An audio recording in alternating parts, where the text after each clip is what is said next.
eu sou Wellington Pedro, tutor do Polo Itapororoca, e neste momento estarei dando continuidade à apresentação do subtema Uma escola que dê centralidade aos sujeitos. Anteriormente foi apresentado para vocês que a cultura de homogeneização presente na prática da maioria das escolas acabou transformando os sujeitos em estudantes de uma determinada série. E a seriação, ela seria uma forma de organização onde os conteúdos, que seriam o eixo principal da seriação, eles estariam organizados de forma compartimentada nas disciplinas. Eles são os únicos aspectos a serem considerados nessa forma de organização, ou seja, na seriação. Pensando nisso, em todas essas características, a gente pode refletir um pouquinho sobre isso. Se os conteúdos eles seriam o eixo principal da seriação, e os estudantes, né? E os sujeitos, as experiências que eles trazem, o contexto em que vivem, em que estão inseridos, não são levados em consideração também. Independente de todos esses aspectos, o que é levado em consideração na seriação é o conteúdo. E esses conteúdos já estão definidos quais devem ser ensinados em cada série.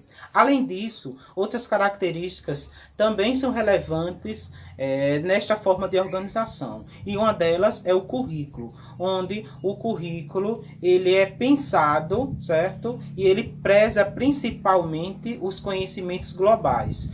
Não se leva em conta as especificidades locais existentes. O resultado disso tudo é a reprovação e a exclusão social desses sujeitos, né, dessas crianças e desses jovens que não se reconhecem nesse currículo, nesse espaço, que não se reconhecem na escola. Então, pensando em tudo isso, a maioria desses jovens que acabam evadindo da escola são jovens que são originários, que são oriundos dos coletivos pobres, que são excluídos dos espaços públicos e do direito de ver sua cultura sendo retratada nos livros escolares e nos materiais didáticos. Assim, a escola, através da seriação, ela consegue reproduzir a desigualdade presente na sociedade.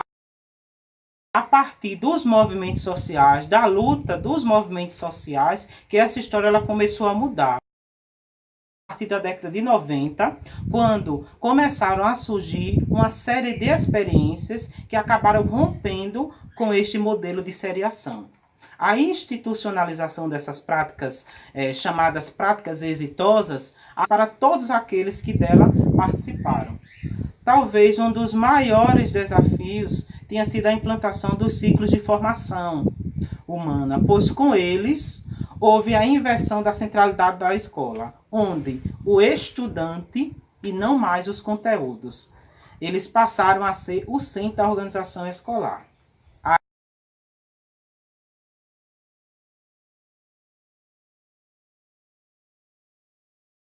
Historicamente, as escolas e os professores sempre tiveram muita dificuldade para trabalhar com a diversidade de cultura, de etnia, de gênero, vivência social e de ritmos de aprendizagem. As turmas heterogêneas, por exemplo, sempre foram um grande problema para as escolas. Por isso, observamos o exercício de returmação para se ter um grupo homogêneo de alunos. Realmente, essa dificuldade pode ser explicada se considerarmos que, para trabalhar a diversidade em sala de aula, é preciso admitir que os estudantes são sujeitos de vivências diferenciadas e que constroem seu referencial de pensamento e de ação a partir delas. Isso exige que os educadores conheçam as experiências socioculturais de seus alunos e estabeleçam relações entre o objeto de conhecimento escolar e essas vivências.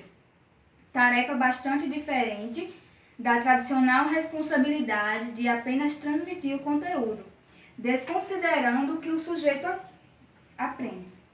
Se a escola, historicamente encarregada de homogeneizar, nunca soube lidar com a diversidade, qual foi o resultado dessa falta de reconhecimento? foi o surgimento do fracasso escolar. Dessa forma, a diversidade de grupos sociais presentes na escola passa a ser identificada como uma deficiência escolar justificada pela condição social e cultural dos sujeitos. A culpa é depositada na pobreza, na desestruturação familiar e na falta de estímulos do meio cultural em que esses alunos vivem. E esse insucesso acaba tendo rosto: crianças e jovens de classes menos favorecidas. Diante dessas questões, devemos nos perguntar: compreendemos a diversidade de nossos estudantes como um desvio, um mal a ser superado ou uma realidade que deva ser adotada, acolhida? De que forma, em nossas escolas, estabelecemos a relação entre o fracasso escolar e a diversidade de alunos e alunas? Estamos justificando o insucesso escolar deles usando como argumentos a diversidade de cultura, de origem social, de ritmos de aprendizagem? Que alternativas estamos construindo para lidar com a falta de êxito dos alunos em nossas escolas? Na realidade, o que fracassa é esse sistema escolar que impõe um mesmo modelo de racionalidade, próprios dos grupos que estão no poder, e depois cobram dos sujeitos tão diversos o mesmo rendimento. Como exemplo dessa homogeneização, temos as avaliações em grande escala, tão difundidas e valorizadas nos dias atuais. Ou seja, ao ser desconsiderada a diversidade de realidade dos sujeitos, é aplicada uma única avaliação em um único formato, em um mesmo formato, para todos os estudantes. E aí não é difícil imaginar quem são os que se saem pior nesses testes: crianças e jovens dos coletivos feitos desiguais. Esses têm que suportar o estigma de serem os mais fracos, os com déficit de aprendizagem e os carentes intelectuais. Nesse sentido, vale a pena perguntar: que função cumpre a avaliação na escola? Quais propostas estamos construindo para lidar com alunos de lógicas e ritmos de aprendizagem diferenciados? O que modificar nas escolas para acolher e valorizar a diversidade? E ao reconhecê-la, como não transformar essa diversidade em desigualdade?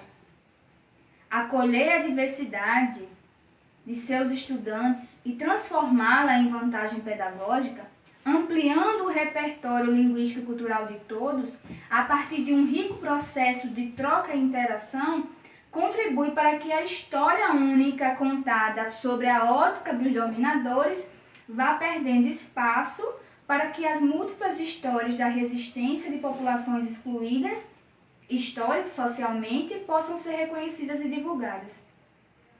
Aos poucos, as crianças e jovens de camadas populares começam a se identificar com essas histórias e a construir uma identidade que não passa apenas pela falta ou pela deficiência, mas também pela resistência, pela luta e pela riqueza cultural.